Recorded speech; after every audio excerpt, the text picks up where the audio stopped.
Hata kwetu haifanyi kazi. Masomo imekwama. We are colleges, yes, but we are suffering. So sisi tuko na bahati mbaya.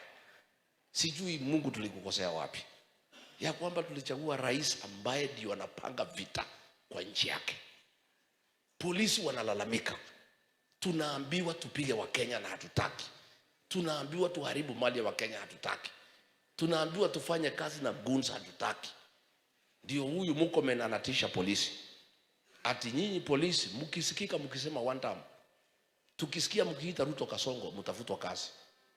Wacha nikwambie Murkome, wewe utafuta kila mtu. Polisi yote ni one time. Sasa utafanya nini? They are all in one time. Na why? Kwa nini reverend polisi wameenda one time? Polisi wameenda one time kwa sababu moja. Huyu Ruto anatuita wakabila. Ndio mkabila mkubwa Kenya.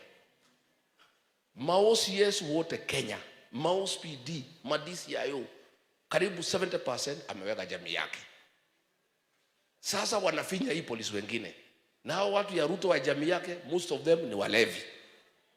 Wanafanya kazi wakiwa walevi. Wamefinya jamii zingine katika polisi. Hapo Nakuru, county commander anaitwa Boyd. OCS ni mtu ya jamii hiyo. Ndio polisi walitutafuta usiku, wanasema tumeambiwa tuache wakora wapige nyinyi.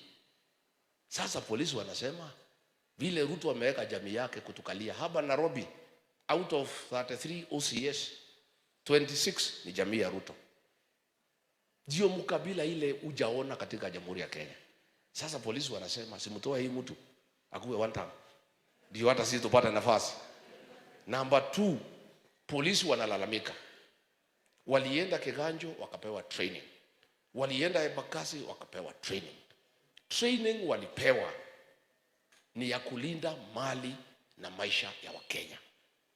Walipotoka wakakula kiapo cha utiifu. Hiyo kiapo wakaapa ya kwamba watalinda maisha na mali ya Wakenya. Sasa wanasema kinyume na kiapo, Murkome anawaambia wapige Wakenya, waue Wakenya, wafanye kazi na goons, waweke hao gari yao wakuwe pamoja.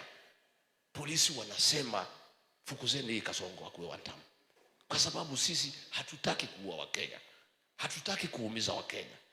Ndio polisi wanasema one time. Polisi hawa wako na payslip. Kasongo ameingilia payslip ya kila mtu. Amekata pesa ya SHA, ya NSSF, ya housing levy. Polisi wanaumia pia. Wanalalamika kama Wakenya wengine. Polisi walikuwa na insurance mzuri sana. Wakipata matatizo wanaenda wanatibiwa. Imeondolewa, amepelekwa kwa SHA. SHA haifanyi kazi. So we Murkome kama huna habari. Polisi hawa unasema unaongoza wote ni one time. Wanatuambia tuwasaidie tupeleke Kasongo nyumbani. Na wamesema uchaguzi watasimamia. Hawatakubali haribiwe. That is the challenge that we are having. Lakini mimi today I'm very happy. Mimi nafurahi sana. I'm a very proud leader kwa hii jamii yetu ya Mlima Kenya. Kwa miaka miwili Ruto alitumia Wakikuyu kupiga Wakikuyu. Anachukua hii wajumbe akina Ichung'wa, huyu Moses Kuria wenu hapa, huyu wale Sing'ang'a Batheka, wanapewa pesa na Ruto, wanapatia Wakikuyu wapiga Wakikuyu. Ruto jioni akiangalia TV, akiangalia video, anacheka akikunywa ile maziwa ya kwa inaitwa msiki. Akiona vile Wakikuyu wanaumiza Wakikuyu.